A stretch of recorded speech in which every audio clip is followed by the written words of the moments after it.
Hi, everyone. I'm Gary Summers, and welcome to the audio edition of Mind, Body, Soul, a show about your mental, physical, and spiritual wellness. Again, this week I have another wonderful guest.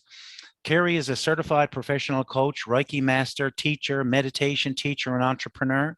She's committed to helping people just like you find their own joy and wellness. She empowers her clients by helping them process pain and learn how to love again. Welcome, Kerri Best. Thank you so much for having me, Gary. I'm really pleased to be here.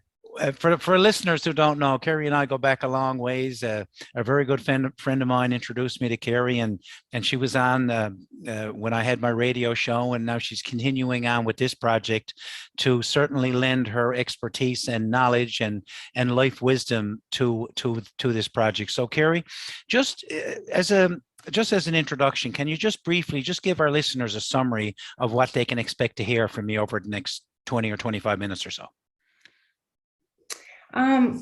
Well, I think, Gary, probably the best way that I can say it is that I'm very real and upfront. I'm all about finding a natural way to wellness.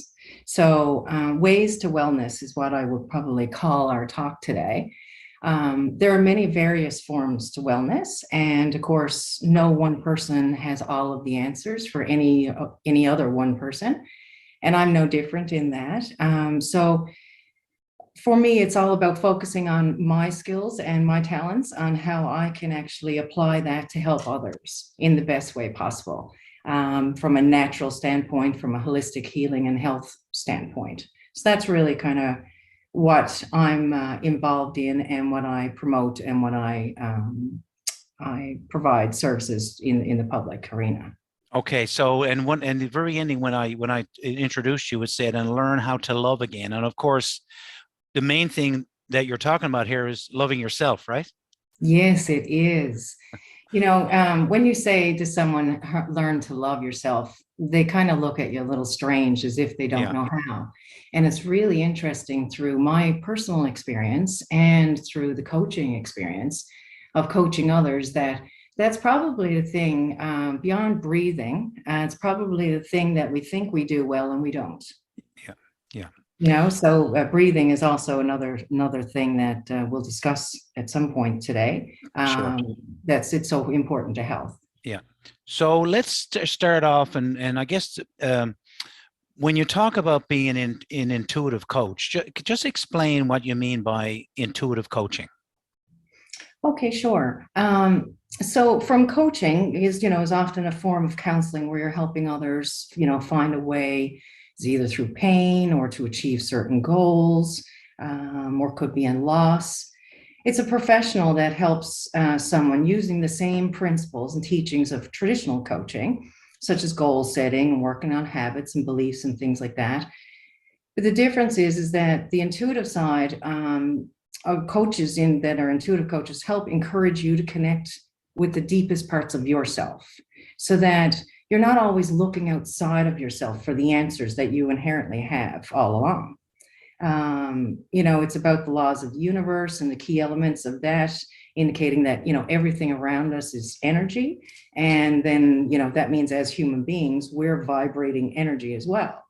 And so it's about the different frequencies and the different levels that we are, depending on the emotions that we're feeling. So really intuitive coaching, Gary, is really tapping into the whole self and using the whole self to find healing. I think you really struck a chord there. And I always say to people as well, you have all the answers inside of yourself. All you need to do is have the courage to go in and look for them. I think the problem, Kerri, with a lot of people is they don't trust themselves. They may have made some bad decisions in the past. They may have had regrets over a junction in their life where they thought they took the wrong road.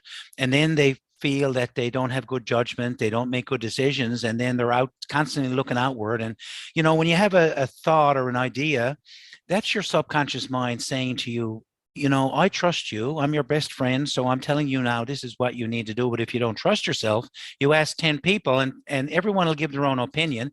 Oh, I don't know if you should do that. Or if I were you, this is what I do. I think you're crazy to do that.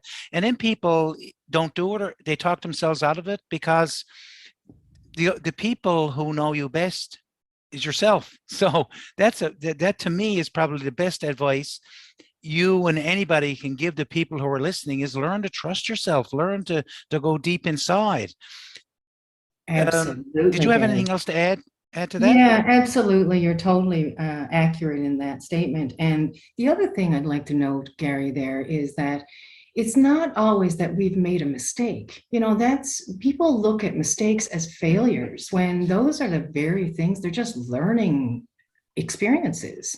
And we've, as a society, we've capitalized on making those bad and other things good.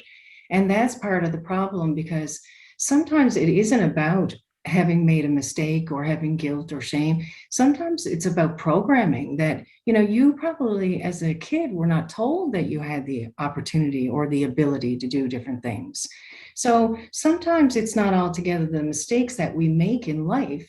It's sometimes the programming that we've been susceptible to That, as that's well. that's and that's so accurate, Kerri. So here's what I when I coach my clients, and here's what I say to people: we all make the best choice available to us, not necessarily for us, but just because it doesn't work out, it doesn't mean you made a mistake. It doesn't mean you made the wrong choice. Because I've never met anybody who has two options. They have a decision to make. They have choice A and they have choice B. Choice A is the one that they took and they say, well, this is the best choice available to me right now.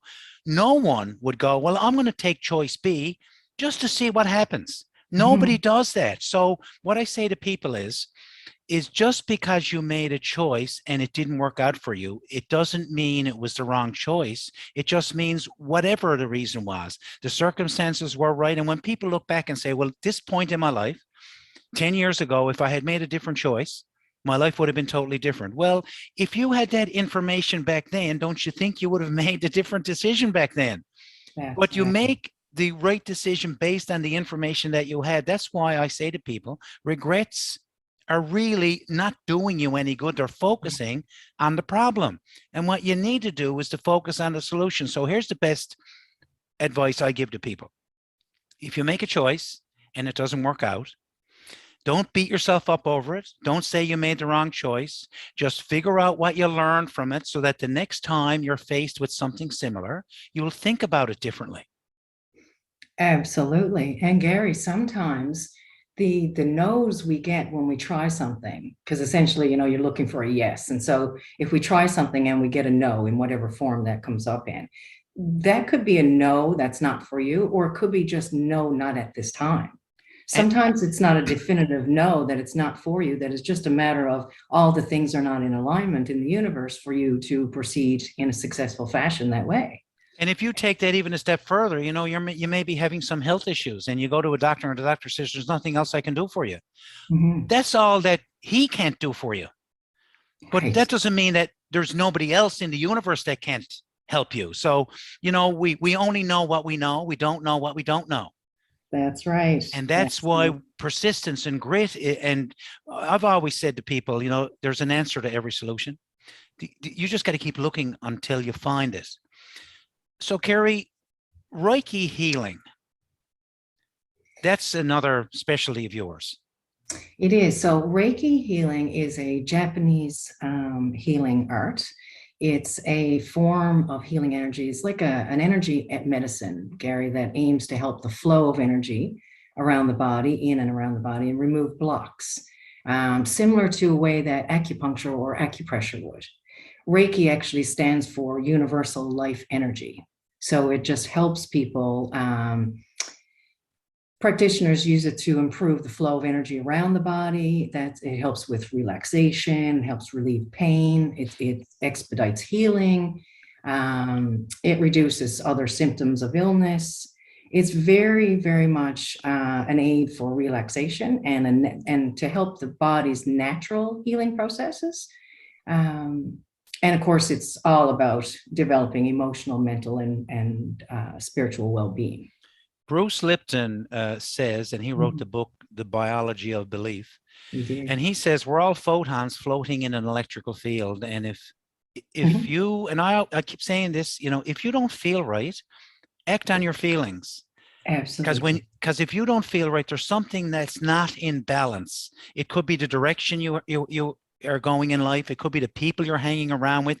It could be anything that's, but you need to act on that and get yourself in a line and get yourself balanced, because he also says, and he was a scientist, and he said it's not our heredity, it's not our environment that creates our destiny, it's the beliefs that we hold. And he says if you have a belief that's not working for you, Yeah. change it. Change it. Absolutely. That is so true. Yes.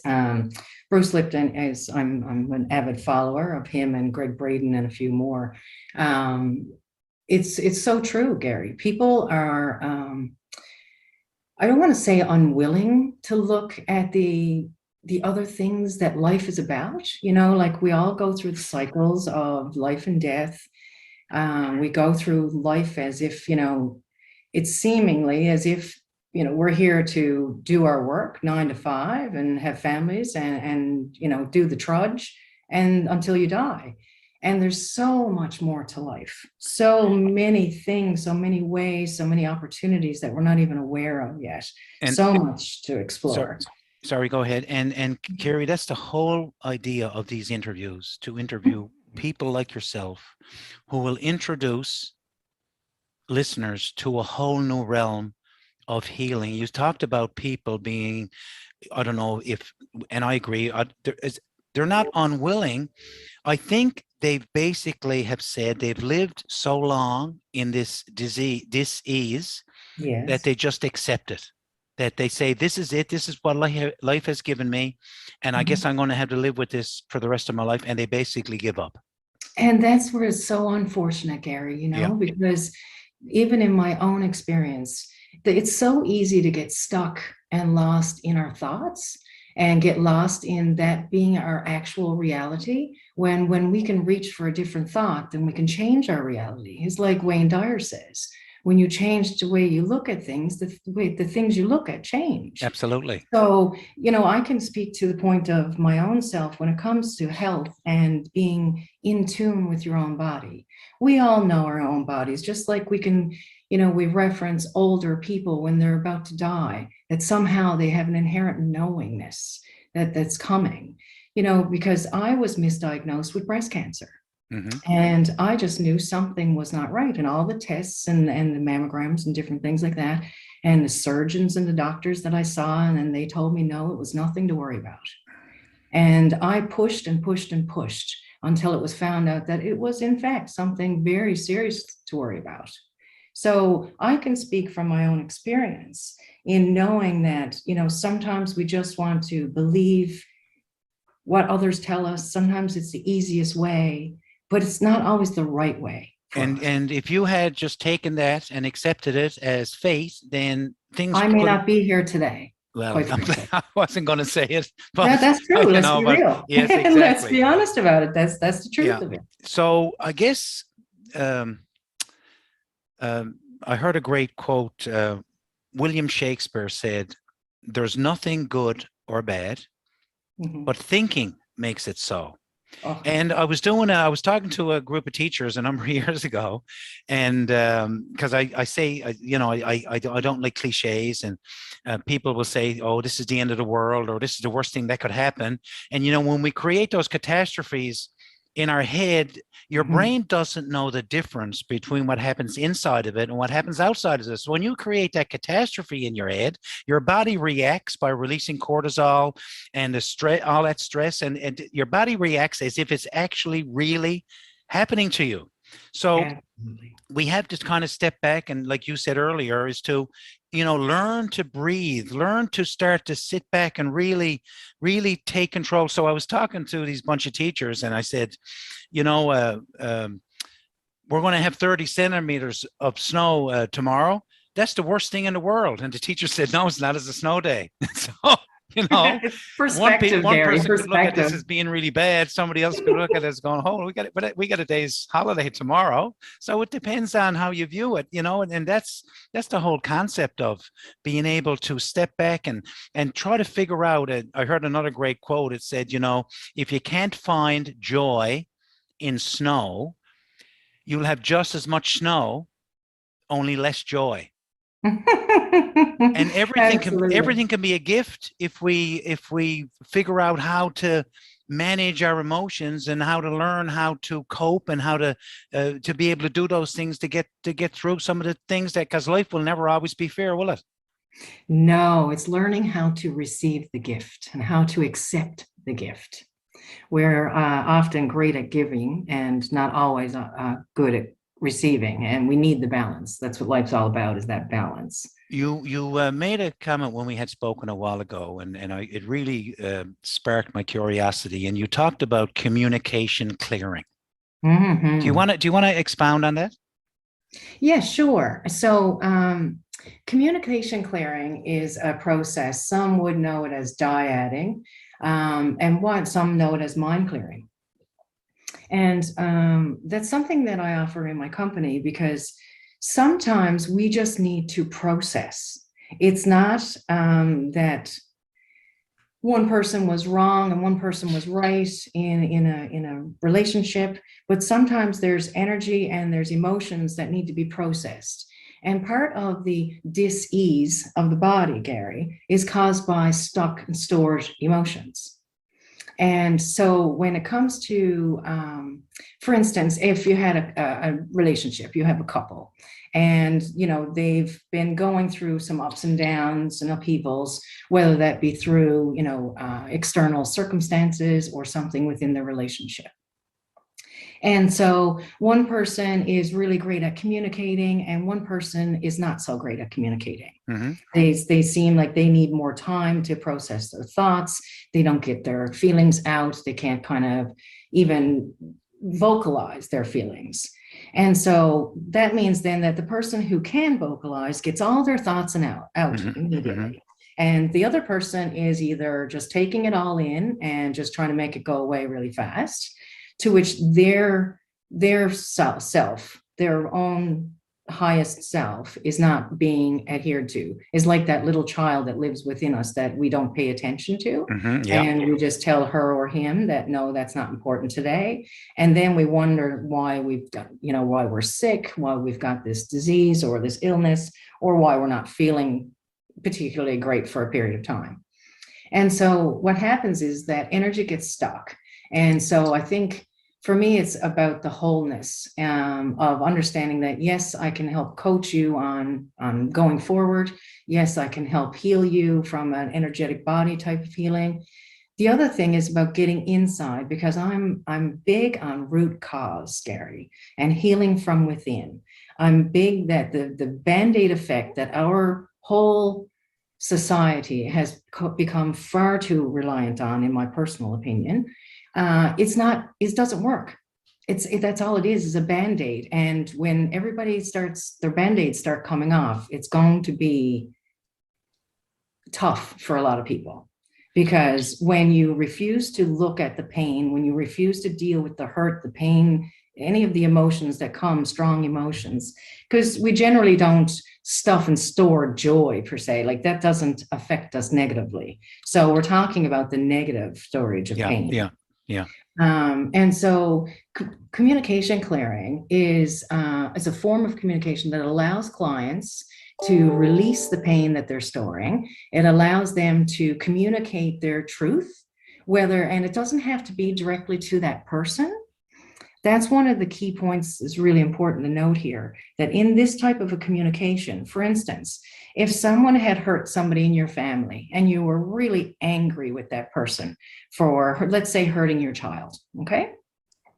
And so, whether they threw a rock at them or they hit them or something like that, let's go with something a little lighter. And so as a parent, you are furious that this person hurt your child. How dare they? And then I do this and I do that, and you get all this energy going. Yeah. And as you just mentioned a few minutes ago, what we think about becomes our reality. That's the law of attraction. Yeah. So what we give our thoughts to, whether they be good or bad in those types of terms, then that's what we will receive in the actual reality of our lives. So when people are going through these harsh times or hard times and feeling all this negative emotion, unless they have a place to release that emotion. And if that person in the relationship that doesn't get their voice heard, or the parent in the family that just is so angry and they're carrying all that anger in their body for someone else because of what they've done, years later, just to fast forward, just to give the whole insight, Yep. years later, those people in the relationship are either still in the relationship and holding resentment, which turns to hatred and anger, or they didn't make it. But they carry those same hurts into every relationship forward. The parent who wants to protect the child carries that anger. So now every time they see something, they're triggered by that anger. So it really does them no justice to have this. I'm not condoning the wrongdoings of anyone. That's not what we're here to do. We're here to help the people heal from the hurt that they're carrying. Okay, And so that's the point there, is that when they can clear that communication through, whether it's the parent that comes to me and we do this clearing process, so they get to say all of the things that they wanted to say to that person who hurt their child. They actually get the energy out. They respect their bodies. They respect the emotions that they're feeling. And then they don't store them.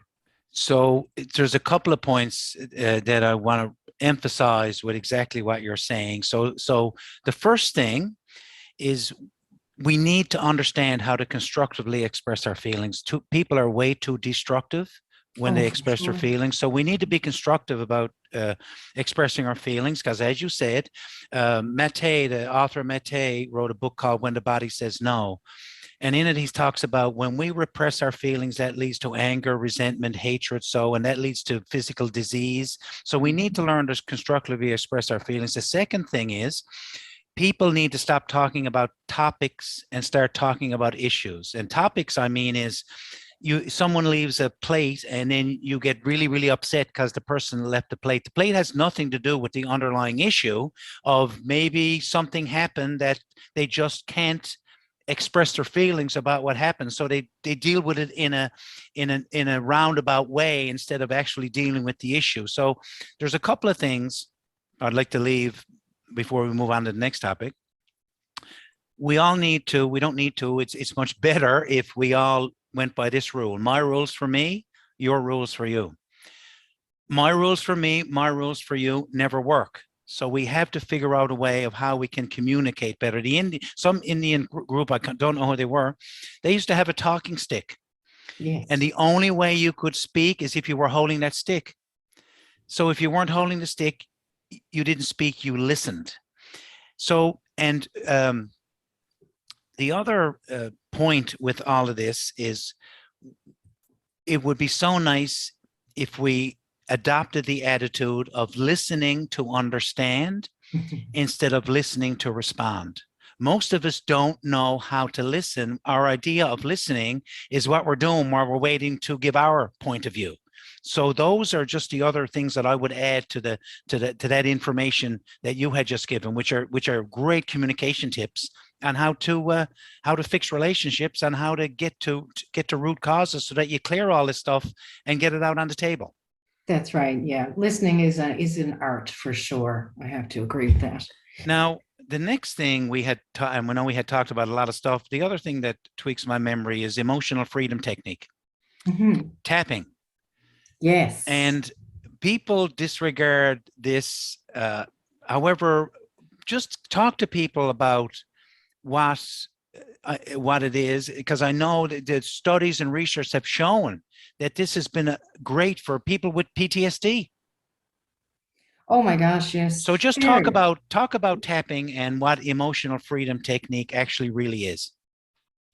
Yeah, so it's an alternative to acupressure therapy. So that's essentially what it is. And what this is it's merely tapping. Like you literally take on the tips of your fingers and you tap various points through the body and like the meridian structure. Mm-hmm. And it really helps create balance in your body. So it can remove pain, it can create balance, it can create positive thinking. You can reprogram different thoughts. Like if you're someone, for instance, who, which is a lot of us for the most part, who thinks negatively, because as humans, we're programmed that way. We're always in survival mode, so Yeah. to speak. And because of that, we're always thinking negatively. And so it's actually work to think positively for the majority of our time. And so the work that I do with this is that I marry affirmations with the tapping. Mm-hmm. And so it allows people to reprogram different parts of their own selves. So if someone wanted to become a non-smoker, for instance, there's certain things that you can do, and you do this tapping sequence, and then you say the affirmations, and it helps reprogram your whole body, like literally your whole body. If for listeners, if you want to really get a whole lot of information, certainly contact Kerri, or just do some research yourself to find out what the benefits of emotional freedom technique are. It can be really, really beneficial to you. Kerri, I guess the last topic, which I didn't even realize you had got done a fair bit of work on this, is past life regression. Yes, I know this is close to your heart too, Yeah, Kerri. well, just to give people a brief overview, and then I'll let you take over. In our mind, in our past, there may have been things that have happened in earlier on in our life or in a past life. So, as an example, you have an unbelievable fear of water. You don't know why you have a fear of water, but you have a fear of water. Now, maybe when you were 3 or 4 years old, your subconscious mind has a way of protecting. That's its job. It's your best friend. It wants to protect you. So when you have a trauma in your life, you wandered up by water, and maybe you fell in, and someone grabbed you, a relative, a parent grabbed you and dragged you back in and said, "Don't you ever go near that water again. That's dangerous.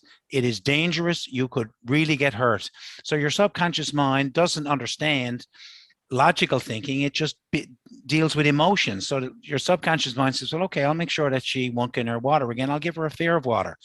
There's also the theory that in a past life, maybe you drown, and you're carrying that with your energy forward into this present life. So, Kerri, yeah. So just talk about your experiences with your past life regression work. So I really found this quite thrilling personally, Gary, having been through it myself. So it's a gentle process for the most part. Some people will have different experiences, but for the general people, or in general, it's a very gentle process. And it allows people just to tap into past lives. So it can be a self-exploration tool, or it can, like if you're running into problems, like you said, in your fear of water, that it can be a tool that finds insights about past lives that help you understand this life and process feelings much easier. If anyone has ever had a déjà vu, yes, right, that's kind of a good indication. The belief out there is that déjà vu is from a past life. Now, if you've never had a déjà vu, then you could be what my daughter calls a newbie, which means you're here. Right. This is your first journey through this through this universe. That's right. Yes, and so it's a really interesting process. I know that through mine, I've been a Nigerian boy, I've been a monk, I've lived in Greece, I've been in the army. There's been so many things.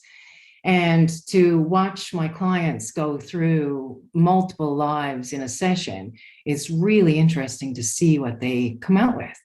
So it's something really interesting, I have to say. And if for some people, they're fearful of different things, when you go back and you understand something, like you said, from your past life, that can help you alleviate a fear that wasn't really yours to carry into this life.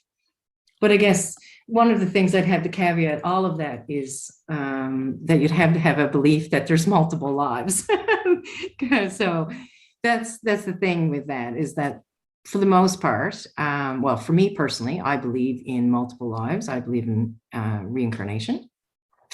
And as your daughter had alluded to, or you had mentioned, that there's a variance on how many lives we've all lived. So you have some new souls, which your daughter calls newbies. Yeah. You have some, we'll say, seasoned souls, and you have old souls who've been here many, many times and who Yeah. are here now to help with the Yeah. healing of the planet. So Yeah. there's many different ways to look at it, but it brings up a lot of information, and it's very interesting to see the dynamics of the details that people bring out in these types of sessions. I do it for two reasons actually, and I've done a number of retreats where I'll do a group session. So I'll do it basically to go back and to meet someone from your past or a past life that has a message that's going to Yes. make your life better. And I've had Kerri, I've had people emotionally break down because and when I talk to them after, because I always like to get these responses, because when you can get in touch with your emotions, that's where the healing really happens. And she said to me, she said, Gary, it was almost instant where there was this incredible weight that came off my shoulders. Yeah. It's like this thing had been lifted, that I had met my past self, and that my past self gave me this message. And she wouldn't tell me what the message was, but it totally changed her life.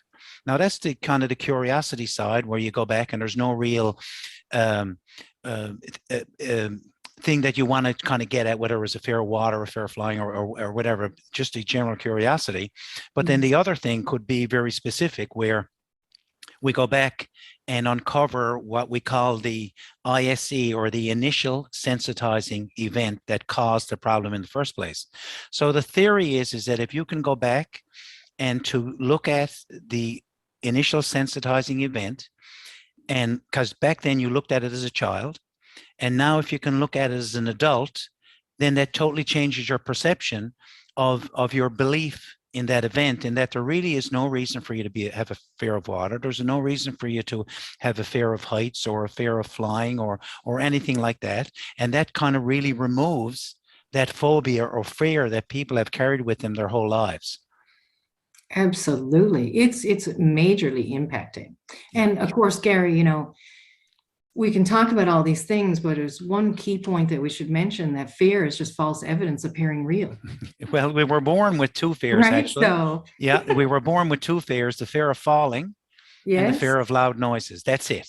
that's right. Every other fear that we've had, we've acquired it. Now, that's the bad news, but the good news is, if you can acquire something, you can unacquire it. That's right. And that's the beauty about that's the beauty about it. Kerri, wonderful conversation. I love these because I get therapy every single day when I speak to somebody, and it just keeps reminding me of a great quote that Zig Ziglar had. And Zig Ziglar, they consider him the greatest motivator that ever lived. And someone said to Zig after one of his presentations one day, they said, Zig, motivation is great, but it doesn't last. Zig said, bathing doesn't either. That's why I recommend it every day. Hence the constantly wanting to improve yourself, constantly wanting to be aware of your thoughts, constantly be wanting to change your beliefs, to leave that negative part behind, to start moving forward. So, Kerri, thank you very much. It's been great as always talking to you, and as we move forward, I'm sure we'll have lots more opportunities to for listeners to experience the wealth of knowledge that you have. Thanks very much for taking the time. Thanks so much for having me, Gary. And thanks to your listeners.